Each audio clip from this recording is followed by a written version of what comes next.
Hello guys, welcome back to the new video. आप लोग की मैं सारी कमेंट रीड करता हूँ अपने फ्री टाइम के ऊपर और आंसर भी करता हूँ मैं सभी लोगों को। लेकिन यहाँ पे कमेंट आया था difference between market price and limit price. तो ये कुछ किसी ने पूछा है GHAUS, पता नहीं इसका प्रोनाउंसिएशन क्या होता है। लेकिन ये वीडियो में छोटा सा शॉर्ट बनाने वाला था कि मार्केट प्राइस किसको बोलते हैं, लिमिट प्राइस किसको बोलते हैं। लेकिन मुझे लगा कि मेरी ज़्यादातर ऑडियंस जो है वो बिगनर लेवल पे है, तो इसके लिए इसको थोड़ा सा एलेबरेट करते हैं इस ये जो टॉपिक है उसको। बिकॉज मार्केट प्राइस समझा दिया, लिमिट प्राइस समझा दिया, लेकिन कब किसको यूज़ करना है वो नहीं पता होगा। तो इसीलिए इस वीडियो में थोड़ा सा आपको जानकारी देता हूँ, मार्केट प्राइस कब यूज़ करना चाहिए, लिमिट प्राइस कब यूज़ करना चाहिए, कैसे इसको यूज़ कर सकते हैं वो सारी चीज़ें। तो थोड़ा सा इस वीडियो को लंबा करते, छोटा नहीं बनाते। सो आज की इस वीडियो में बात करना है market price versus limit price के बारे में। तो सबसे पहले बात करते हैं मार्केट प्राइस क्या होती है। फॉर एग्जांपल मान लो अभी आम की सीज़न चल रही है, तो अभी आम मान लो आपके पास 1000 रुपये पड़े, आपको आम का बॉक्स लेना है, ठीक है, आम का एक बड़ा सा पेटी लेना है आपको। अब मान लो आप मार्केट के अंदर गए, मार्केट अंदर जाके आपके पास 1000 रुपये पड़े, आप मार्केट अंदर गए, मार्केट में आम की प्राइस पूछे कि भाई भैया आम की प्राइस क्या चल रही है। भैया ने बोला आम की प्राइस 1500 रुपये चल रही है। तो जो 1500 रुपये चल रही है प्राइस, उसको बोलते हैं मार्केट प्राइस की। आम की पेटी जो है, उसका बॉक्स है, उसका प्राइस है 1500 रुपये, वो है मार्केट प्राइस। लेकिन आपके पास पड़े 1000 रुपये, तो आप क्या करोगे? तो आप ये सोच रहे हो कि मार्केट में 1500 रुपये आम की पेटी का प्राइस चल रहा है, लेकिन कभी ना कभी जब ये मानसून चालू होगा उसके बीच में इस पेटी का प्राइस जो है वो थोड़ा सा डिक्रीज़ होगा और 1000 तक आ जाएगा, मेरे बजट के अंदर आ जाएगा। आपने लिमिट सेट कर दी 1000 रुपये की अपनी खुद की, तो आप उसको लिमिट में डाल दिए कि 1000 रुपये अगर जब आएगा मैं उसको ले लूँगा, ठीक है। अब जब ये प्राइस डिक्रीज़ होती है और 1000 तक आ जाती है, तो आपको अपनी प्राइस मिल गई। तो जो आपने 1000 रुपीज़ लगाए थे, 1000 रुपीज़ की लिमिट लगाई थी, वही होती है लिमिट प्राइस। और जो मार्केट होता है, उस मार्केट में जो प्राइस है उसको बोलते हैं मार्केट प्राइस। सिंपल सा एग्जांपल है। अब इसको शेयर मार्केट के अंदर किस तरीके से यूज़ किया जाता है और कैसे शेयर मार्केट के अंदर ये काम करता है वो मैं आपको दिखाता हूँ। तो शेयर मार्केट के अंदर जो शेयर होते हैं, जो स्टॉक होते हैं, वो काफ़ी वोलेटाइल रहते हैं। वो कभी स्टेबल नहीं होते कि मान लो आपको कोई पर्टिकुलर प्राइस मिल जाएगी, वो कभी ऊपर कभी नीचे, कभी ऐसे ऊपर नीचे होते रहेंगे। तो जो वॉलेटिलिटी होती है उसके अंदर आप फंस जाओगे, आप बोलोगे कि मैं किस प्राइस पे लूँ। लेकिन आपको ऐसा लग रहा है कि ये इंडिकेटर बता रहा है कि ये जो है ये प्राइस पे आएगा, 99 के ऊपर आएगा। मान लो 105 पे चल रहा है, 99 के ऊपर ही आएगा, तो आपने 99 की लिमिट वहाँ पे सेट कर दी कि जैसे 99 पे आता है मैं इसको ले लूँगा। तो वहाँ पे लिमिट आपने डाली 99 की। अब मान लो वो घूम के 99 के ऊपर आता है, तो आपका वहाँ पे एग्जीक्यूट हो जाता है ऑर्डर, और आपकी जो बाइंग प्राइस होती है वो 99 होती है। लेकिन मान लो फॉर एग्जांपल आपने उसी टाइम पे, मान लो वॉलेटिलिटी के कारण वो 105 से सीधा नीचे आया, सीधा 100 पे आ गया, और 100 पे आने के बाद आपको लगा कि 99 पे तो आ ही जाएगा, और अपने मार्केट के ऊपर ही इमीडिएटली उसको बाई कर लिया। तो उस टाइम पे आपका वो जो ऑर्डर है वो 100 पे भी नहीं होगा, 99 पे भी नहीं होगा, लेकिन मान लो 80 पे चला गया, स्लीपेज हो गया, तो आपका ऑर्डर 80 पे एग्जीक्यूट हो जाएगा, ठीक है। तो उसमें आपका बेनिफिट हो गया क्योंकि आपको 99 की जगह पे 80 पे आपको प्राइस मिल गया, ठीक है।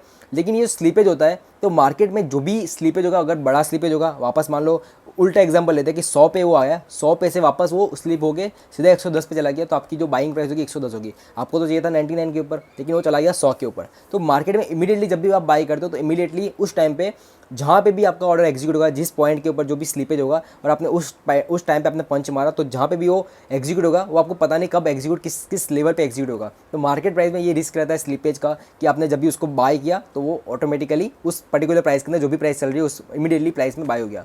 तो अभी इसमें से बेस्ट कौन है? अब मार्केट प्राइस क्या होती है, लिमिट प्राइस होगी। आपको पता चल गया कि लिमिट प्राइस इसको बोलते हैं जो हमको एक्चुअल वैल्यू चाहिए, और मार्केट यानी मार्केट में जो भी प्राइस चले उसमें आपको मिल गया ऑर्डर। लेकिन दोनों में से यूज़ किसको किया जाता है ज़्यादातर?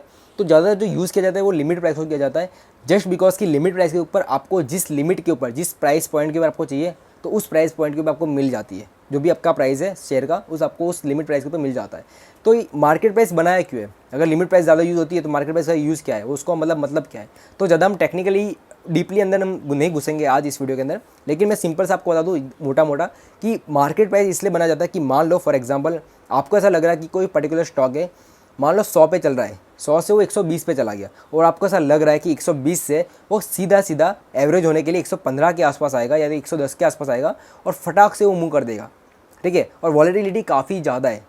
मार्केट प्राइस तब यूज़ किया जाता है जब वॉलेटिलिटी काफ़ी ज़्यादा हो। तो वो वॉलेटिलिटी के कारण 120 के ऊपर है, और 120 से वो थोड़ा सा नीचे आता है, आपको लग रहा है ये 110 को टच करेगा, और मैं इसमें पंच मारना चाहता हूँ बिकॉज 110 में अगर मैंने लिमिट डाल दी, लेकिन वो 110.50 से टर्न हो गया, तो मैं क्या करूँगा? 110.50 से टर्न हो गया, तो क्या करूँगा? क्योंकि आपकी लिमिट जो है 110 पे है। तो उस कंडीशन के अंदर आप क्या करते हो कि सीधा जब वो नीचे फॉल हो रहा है, तो आपने सीधा मार्केट ऑर्डर डाल दिया, तो ऑन प्राइस वो मान लो 110 पे भी हो सकता है, मान लो 111 पे भी हो सकता है, लेकिन आपको लगता है ये और ज़्यादा अप मूव दिखाएगा, तो आपने मार्केट प्राइस के ऊपर पंच मार दिया, और वही आपका प्रेडिक्शन सही जाता है, वो सीधा अप चला गया। तो आप इमीडिएटली उस ऑर्डर को बाय करने के लिए आप उसके अंदर जा रहे हो, उस मार्केट प्राइस के अंदर जा रहे हो। और सीधा ऐसा ही एक नेगेटिव एग्जाम्पल लेते हैं।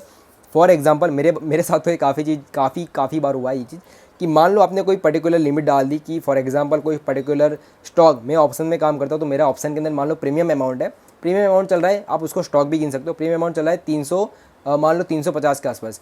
मैंने लिमिट डाली कि ये स्लीपेज होगा, बहुत बड़ा स्लीपेज होगा, तो मैंने लिमिट डाल दी उसके अंदर 300 रुपये, 50 पॉइंट का मूवमेंट है, 350 पे चल रहा है, 300 पे मैंने लिमिट डाली, लेकिन मान लो बहुत ही बड़ा स्लीपेज होता है तो सीधा सीधा 300 को भी काट के सीधा 280 पे आ जाता है, मेरी लिमिट वहाँ पे एग्जीक्यूट हो गई और नीचे चला जाता है और मतलब वो फॉल होने जा रहा है। अब मैं उसमें पैनिक आ जाता हूँ कि यार ये इतना ज़्यादा क्यों फॉल हो रहा है। तो अगर आपको लग रहा है कि ये सीधा सीधा 350 से 200 तक जाएगा, 100 तक जाएगा, ये एकदम गिर जाएगा नीचे, तो उस कंडीशन के अंदर आप क्या कर सकते हो कि जैसे वो नीचे गिर रहा है आप उसमें मार्केट ऑर्डर डाल सकते हो कि जो भी प्राइस मिली उस प्राइस पे मेरे शेयर बिक जाना चाहिए, मुझे ज़्यादा लॉस नहीं बेयर करना है, अपना स्टॉप लॉस भी नहीं लगाए। तो उस कंडीशन के लोग मार्केट प्राइस को यूज़ करते हैं कि मार्केट के अंदर ही उसको पंच मार दे। तो ये डिफरेंस होता है market price versus limit price का। अगर मार्केट में वॉलेटिलिटी नहीं है तो आप लिमिट ऑर्डर डाल सकते हो, लिमिट ऑर्डर में धीरे धीरे आप उसको बाइंग सेलिंग कर सकते हो, बाई पे लिमिट डाल दो, सेल पे लिमिट डाल दो। लेकिन अगर मार्केट में बहुत ज़्यादा वॉलेटिलिटी है तो लोग मार्केट में ऑर्डर बाई करते हैं, मार्केट में सेल कर देते हैं, बिकॉज कि उनका ज़्यादा लॉस ना हो और उनको प्रॉफिट अगर ज़्यादा चाहिए, अगर वो अपमूव हो रहा है तो फटाफट से मार्केट ऑर्डर में वो बाई कर लेते हैं। तो कैसे हम प्रैक्टिकली देखते हैं कि कैसे हम ब्रोकर के अंदर market price and limit price को हम रख सकते हैं। तो यहाँ पर मैं अपने अपस्टॉक के डैशबोर्ड पे आ जाऊँ, मैं अपस्टॉक यूज़ करता हूँ ज़्यादातर, तो अपस्टॉक के डैशबोर्ड के ऊपर मैं आ चुका हूँ। अगर आपके पास डीमेट अकाउंट नहीं है तो सारे लिंक डिस्क्रिप्शन बॉक्स में उसका फायदा उठा सकते हो। अब यहाँ पे मेरी पूरी वॉच लिस्ट है जो कि अभी मैंने यहाँ पे डाली, तो हम इसमें त्रिवेणी खोल देते हैं। मैं वैसे काफ़ी बार मैंने इसका जिक्र किया अपने टेलीग्राम ग्रुप के अंदर कि मैं अपने खुद के व्यूज़ वहाँ पे शेयर करता हूँ, तो वहाँ पे आप जुड़ सकते हो। यहाँ पर मान लो कि मैं यहाँ पे बाई पे सीधा सीधा क्लिक करता हूँ। अब यहाँ पर तीसरा जो ऑप्शन है ऑर्डर टाइप, जहाँ पे आपको भी लिमिट सेट किया है, तो limit market, stop loss limit and stop loss market. अब ये जो दो नए हैं उसमें आपको दिक्कत वाली बात नहीं है। स्टॉप लॉस मार्केट का मतलब कि स्टॉप लॉस आपका मार्केट में ही हिट हो जाएगा जो भी प्राइस चल रही होगी, और स्टॉप लॉस लिमिट का मतलब है कि आपको इस पर्टिकुलर लिमिट के ऊपर आपका स्टॉप लॉस हिट करवाना। अब यहाँ पे अगर आपको मार्केट प्राइस के अंदर लिमिट प्राइस के अंदर लिमिट सेट कर दिया, यहाँ पे 132 चल रहा है तो मैं 132.90 चल रहा है, 132 डाल दिया, तो ये होता है लिमिट प्राइस। और अगर मैंने यहाँ पे मार्केट पे क्लिक कर दिया तो ये सीधा सीधा 132.9 या फिर 132.26 जो भी प्राइस चलेगा मार्केट के अंदर वही प्राइस आपको यहाँ पे मिल जाएगा मार्केट के अंदर, बिकॉज यहाँ पे लिमिट का कोई ऑर्डर नहीं आएगा। तो बस इस वीडियो के जरिए मुझे यही बताना था, अगर मैं चाहता तो इसको बहुत शॉर्ट बना सकता था, लेकिन मार्केट प्राइस को कब यूज़ किया जाता है, लिमिट प्राइस को कब यूज़ किया जाता है, उसके ऊपर मुझे थोड़ी सी बात करनी थी। वैसे मैंने काफ़ी जगह पे ऐसा देखा है, इवन मेरे खुद के एक्सपीरियंस है कि अगर हमारा किसी पर्टिकुलर ट्रेड के अंदर हमारा मान लो लॉस हो रहा है तो हम उसमें ज़्यादा पैनिक ना जाते, हम उसको फटाफट से सेल करने के लिए सोचते हैं, हम उसमें पेशेंस रखते हैं। लेकिन होता क्या है कि जब हमारा प्रॉफिट हो रहा होता है, मान लो आपने 100 रुपये पे कोई शेयर ले लिया, वो चल रहा है 110 पे, आपको लग रहा है कि 120 तक जाएगा, आपको लगता है 150 तक जाएगा, फिर भी आप सोचते हो कि नहीं यार मैं उसको निकाल देता हूँ। आप बहुत ही शॉर्ट पेशेंस के अंदर आप उसमें निकाल देते हो, 100 से 110 में आप निकाल देते हो। लेकिन अगर लॉस होता है तो लॉस आपका मान लो 90 पे चला गया, 90 से 85 पे चला गया, 80 पे चला गया, फिर भी आप उसमें पेशेंस रख के बैठे हो कि मेरा ये जो लिमिट है वापस उतने ऊपर आएगा और मैं उसको सेल कर दूंगा। तो ये चीज़ नहीं होनी चाहिए। जब भी आपका लॉस हो रहा है फटाफट इमीडिएटली मार्केट प्राइस के ऊपर सेल कर दो, और जब भी आपको ऐसा लग रहा है कि मेरा प्रॉफिट हो रहा है तो आप उसमें वेट करो, स्टॉप लॉस लगाओ, ट्रेलिंग स्टॉप लॉस लगाओ, और ऐसे करते करते आप ऊपर जाओ। तो अभी ये सब क्या होता है उसमें कॉम्प्लिकेटेड में ज़रूरत नहीं है, लेकिन हाँ market price and limit price I hope आप लोग समझ चुके होंगे अभी तक। तो आई होप ये वीडियो आपको थोड़ा अच्छा लगा हो और मैंने थोड़ा सा डिटेल में बताने की ट्राई करी है। आपको अगर अच्छा लगा तो लाइक कर देना इस वीडियो को, एंड अभी तक सब्सक्राइब कर दो। और कोई भी डीमेट अकाउंट रिलेटेड क्वेरीज तो आप मुझे कमेंट कर सकते हो, और मुझे मतलब जो भी सारे लिंक्स वगैरह है टेलीग्राम की और डीमेट अकाउंट की सारी डिस्क्रिप्शन बॉक्स में आप उसका फायदा उठा सकते हो। होपफुली आपको वीडियो मजा आएगा, एंड मैं मिलता हूं अपने नेक्स्ट वीडियो के अंदर। Bye bye and stay tuned.